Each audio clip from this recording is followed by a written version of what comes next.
Namaskar, good evening. You are watching Rajya Sabha television. I'm Smriti Rastogi with News Tonight. Let's begin the bulletin with the top headlines.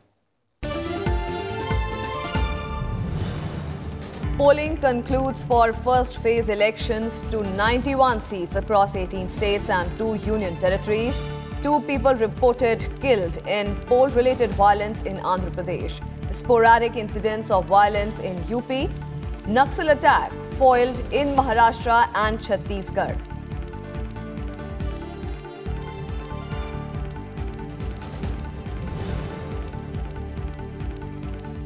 Electoral fate of 1,279 candidates decided in first phase. Prominent candidates included Union Ministers Nitin Gadkari, Kiran Rijiju, Mahesh Sharma and V.K. Sharma.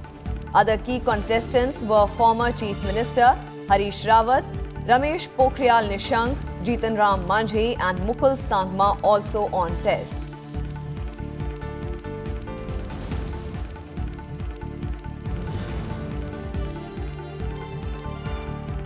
Assembly elections conclude for Andhra Pradesh, Arunachal Pradesh, Sikkim. 28 seats in Odisha. Election Commission says over 70% of 70,000 model code violation complaints lodged on C-Vigil app found to be correct.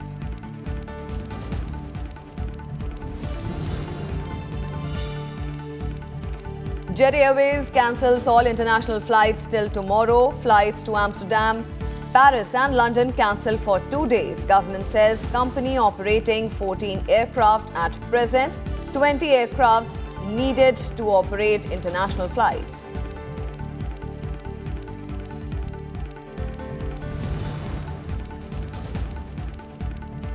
And UK police arrest Julian Assange on behalf of the US. 7 years after he entered Ecuadorian embassy in London, US issues extradition warrant against WikiLeaks founder. Ecuador claims it withdrew asylum for Assange due to his discourteous and aggressive behavior.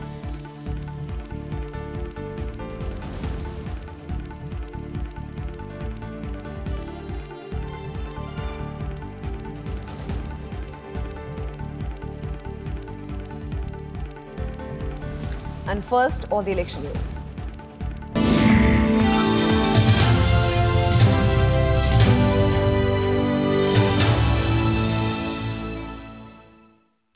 Peaceful polling was held for the first phase of general elections to 91 parliamentary constituencies spread over 18 states and 2 union territories on Thursday, barring a few incidents. Voting started in most of the constituencies at 7 a.m. and concluded at 5 p.m. and some places at 6 p.m. Election officials said voter turnout was high at most places, while complaints poured in from various states about glitches in electronic voting machines and of names missing from the voter lists. Polling in Uttar Pradesh crossed the 60% mark with a total voter turnout of 63.69% till 5 p.m. The key constituencies included Saharanpur, Kairana, Ghaziabad, Baghpat, Meerut and Gautam Budh Nagar. In Bihar, 50% polling was recorded in 4 Naxal-affected Lok Sabha seats till 5 p.m. While the poll turnout in West Bengal stood around 82% till 5 p.m.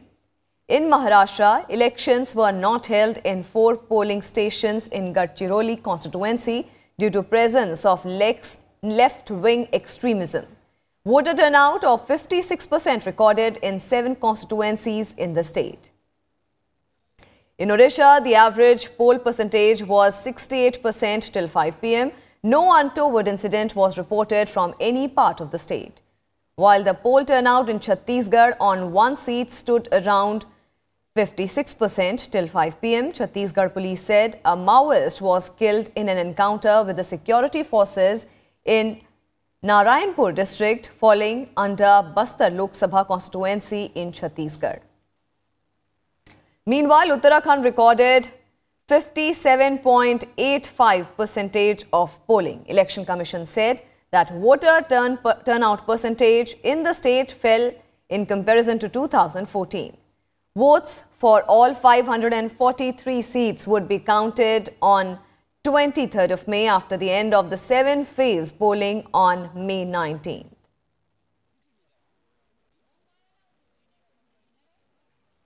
And polling for simultaneous elections to Lok Sabha as well as the State Assembly was also held in Andhra Pradesh on Thursday. The electorate braved the scorching heat to cast their votes simultaneously for 175 Assembly and 25 Lok Sabha seats in the state. Till 6 p.m., about 73% of polling was recorded, although the final figure is likely to go up. Sporadic violence was reported as workers of the two contending parties, TDP and YSR-CP, clashed with each other. Until last reports came in, 2 YSR-CP members and 1 TDP worker were killed in the poll violence. Incidents of stone pelting and EVM damage was also reported in Andhra Pradesh. And in Telangana, 60.57% voting was recorded till 5 p.m. across 17 Lok Sabha constituencies of the state. Medak recorded the highest number of voter turnout with 68.60%, while Sikandrabad registered only about 39% polling till 5 p.m.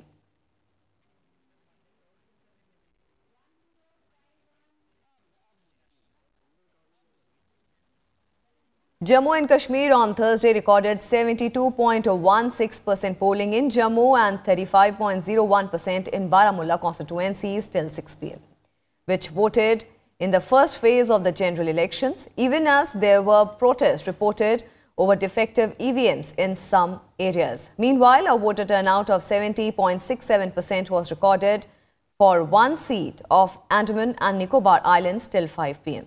while the Lakshadweep Lok Sabha constituency saw 69% voting till 5 p.m.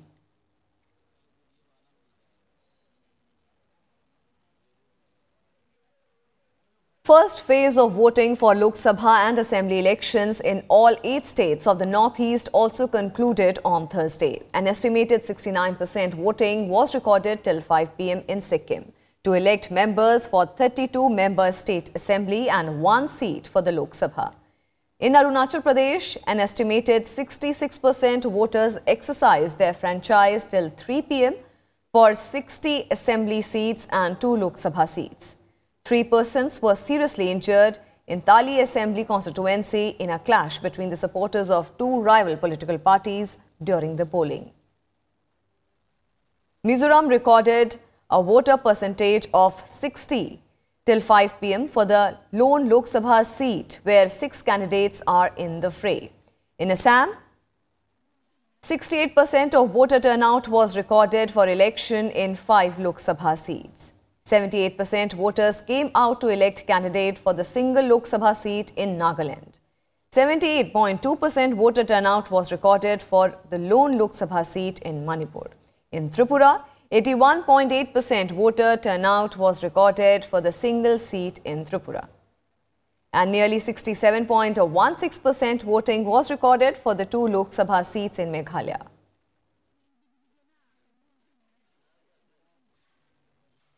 And according to the Election Commission, the polling percentage is expected to go up in the states.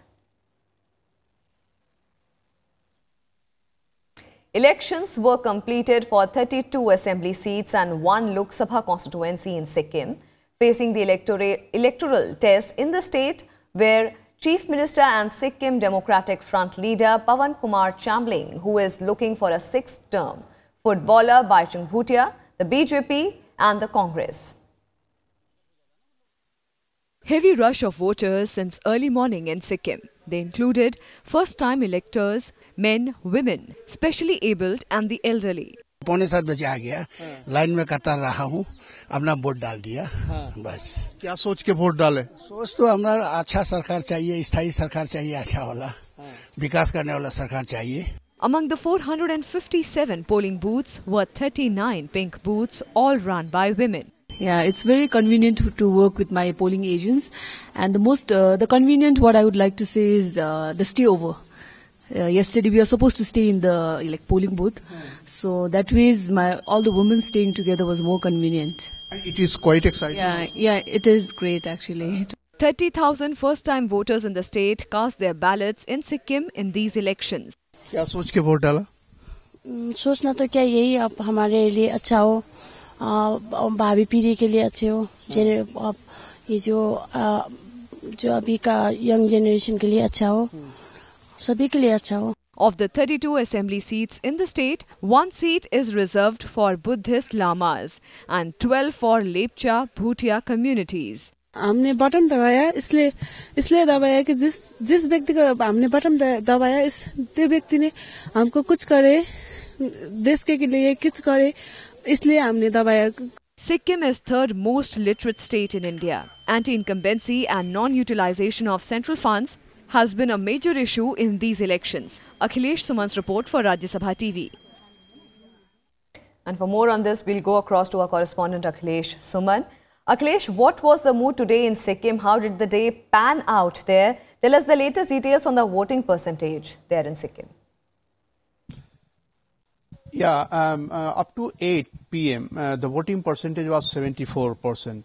And I think still final result has to come that how much percentage have been cast. But what I am hoping that it will go above 75%. So in that way, it is okay. Last time it was 80%.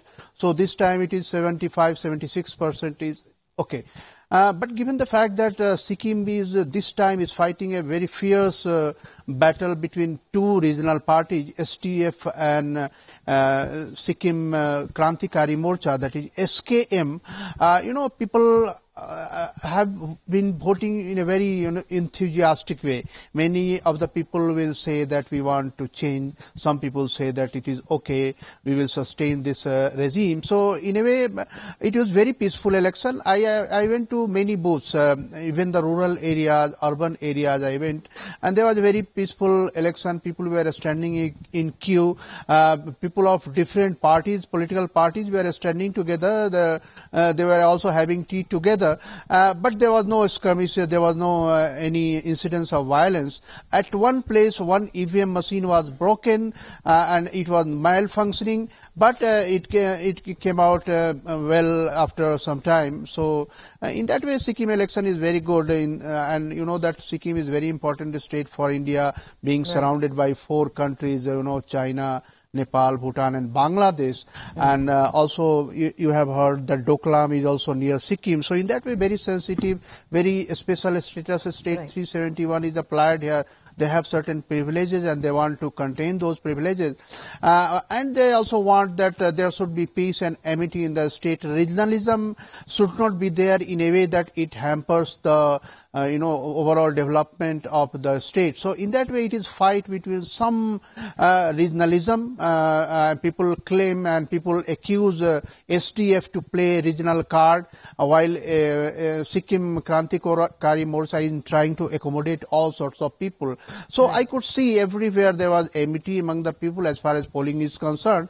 And one of the major attractions, that there is a though it is a minority community, Lepcha Bhutia, but they have 12 seats, reserved for them, and this is a very big thing because they are the indigenous thing, and Sikkim, after Sikkim merged in India in 75, a special arrangement was made for them, and they want that this should continue.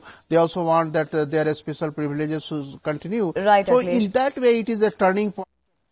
Right, and we are also joined by our correspondent Kriti Mishra from Hyderabad. Kriti, tell us about the voting percentage in Telangana today.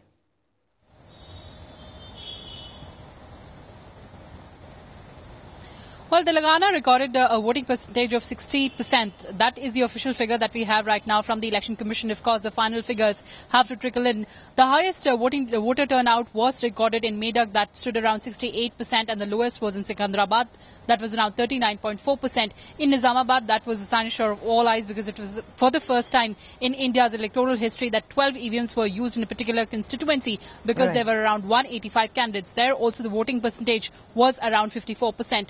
But remember, Smriti, even after all the efforts put in by the Election Commission, the urban apathy was there for all of us to see because the voter turnout in the urban centres was lesser as compared to the rural areas. Smriti? And it seems that more action has taken place in Andhra Pradesh, where reports of violence, EVM glitches and missing names have come to the forefront.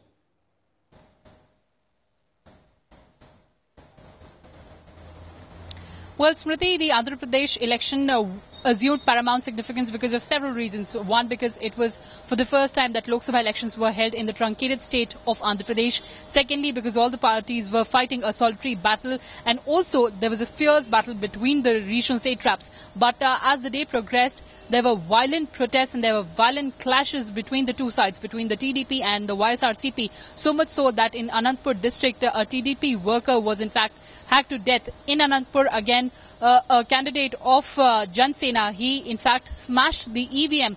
There were sporadic cases of violence between the TDP and the YSRCP workers in Guntur as well. And in fact, the CM of Andhra Pradesh, Chandrababu Naidu, has written to the Election Commission demanding and urging re-polling in as many as 172 assembly segments. So certainly a day that was marked by violent incidents in Andhra Pradesh. In Andhra Pradesh. Smriti? Thank you so much, Kriti. Thank you so much, Akhilesh, for joining us and giving us all those ground zero details from Sikkim and Hyderabad. Moving on, many top leaders exercised their franchise in the first phase of polling on Thursday. Union Minister Nitin Gadkari cast his vote in Nagpur constituency in Maharashtra. Andhra Pradesh Chief Minister and TDP Chief N. Chandrababu Naidu cast his vote in Amravati. YSR Congress Chief Jagan Mohan Reddy cast his vote at Kadapa constituency in Andhra Pradesh. In Maharashtra, NCP leader Praful Patel voted in Gondia. In Dehradun, BJP leader and former Chief Minister Ramesh Pokhriyal Nishank cast his vote. Union Minister Hansraj Ahir also exercised his franchise in Chandrapur in Maharashtra. Assam Chief Minister Sarbananda Sonowal voted in the first phase in Dibrugarh in Assam. In Khammam, Telangana, Congress candidate Renuka Chaudhary cast her vote.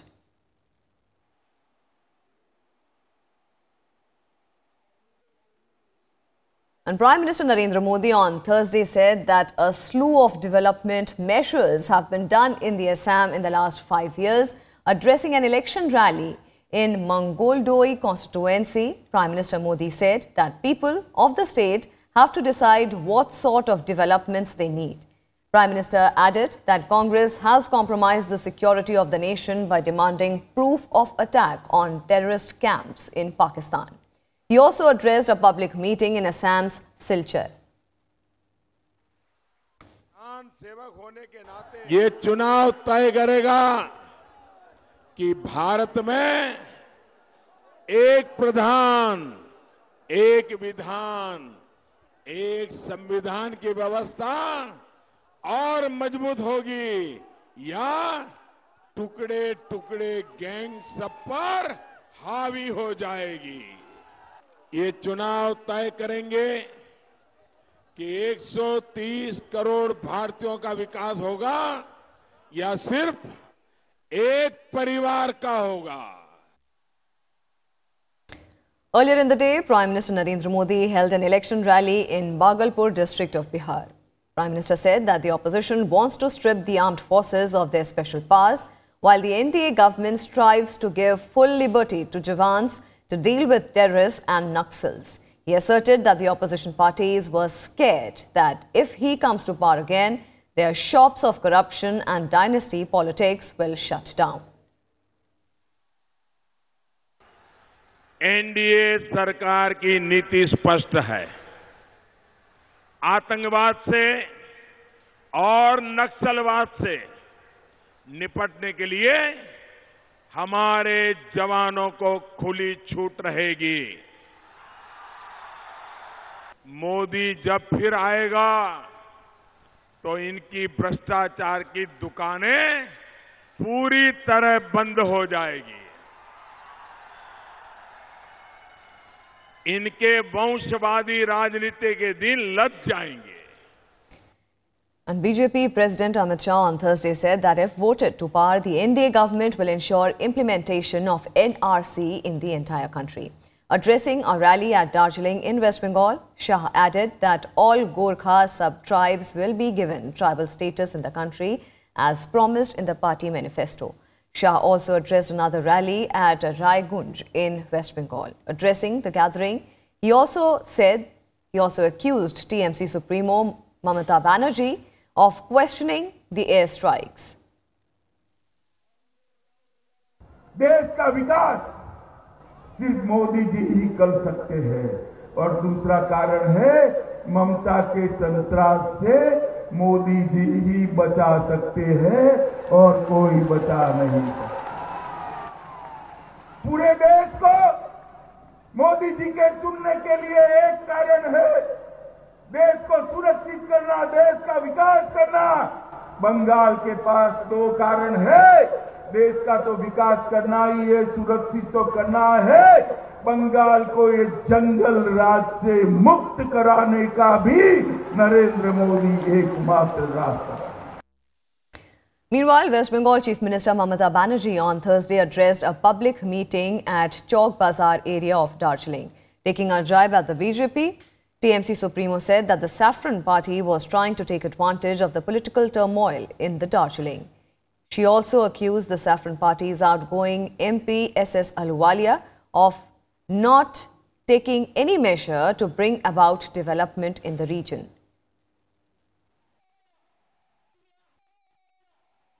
UPA Chairperson Sonia Gandhi on Thursday filed her nomination papers from the Raebareli Lok Sabha constituency in Uttar Pradesh.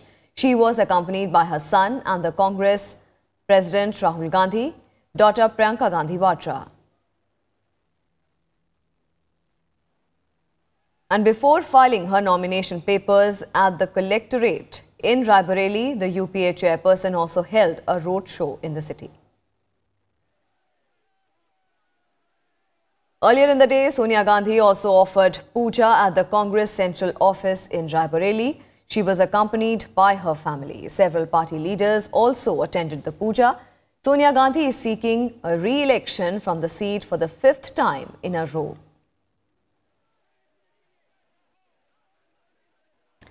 And Union Minister Smriti Irani on Thursday filed her nomination papers from Amethi, pitting herself against Congress President Rahul Gandhi, who has won thrice from the Lok Sabha constituency. Before filing her nomination papers, Irani held a roadshow. Uttar Pradesh Chief Minister Yogi Adityanath accompanied her in the show of strength. Smriti Irani gave tough fight to Rahul Gandhi in 2014 Lok Sabha polls, the first time the BJP nominated her as its candidate from Amethi.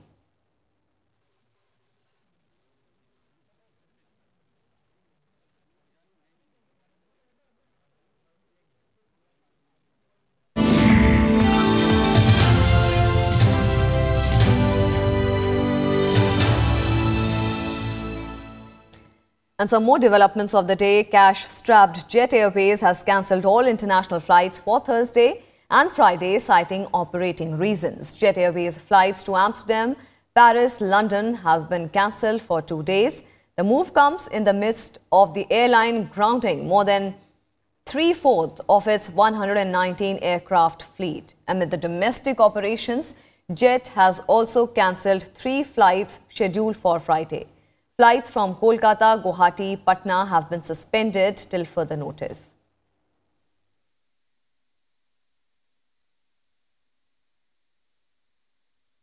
A delegation of members of parliament led by Rajya Sabha Deputy Chairman Harivansh took part in 140th Assembly of the Inter-Parliamentary Union in Doha, Qatar.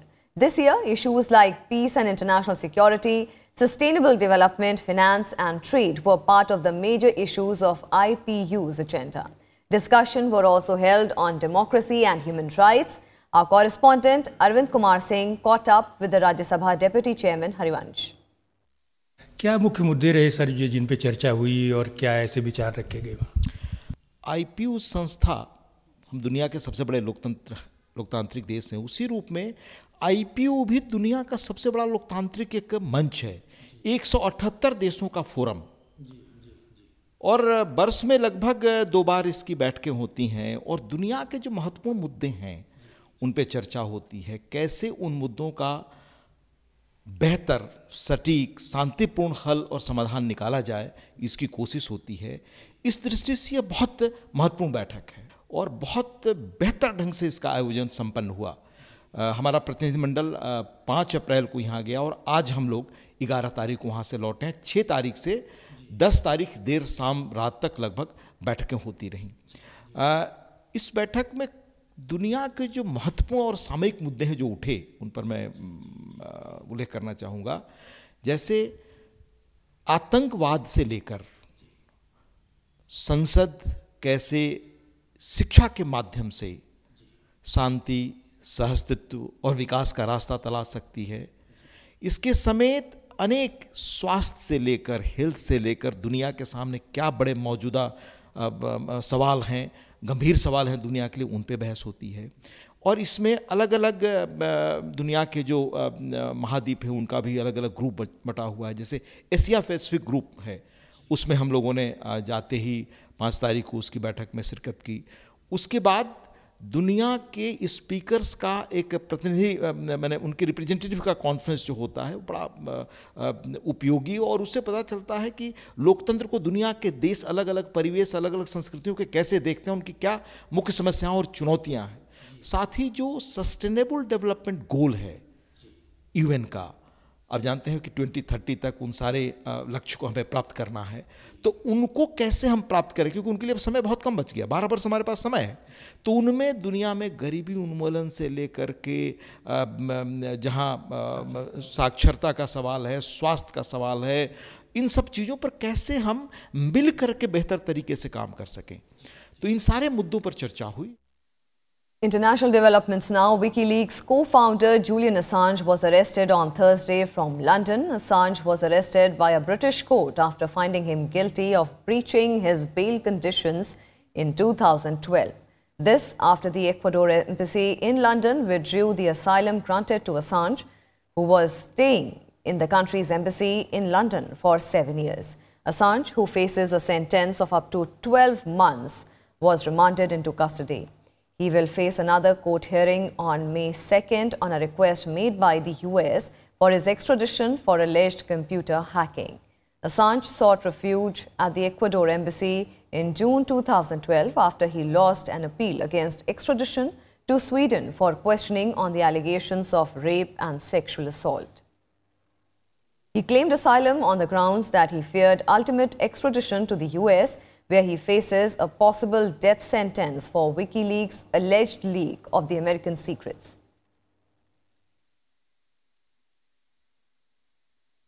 And that's all we have for you in this edition. Thank you for watching. Namaskar.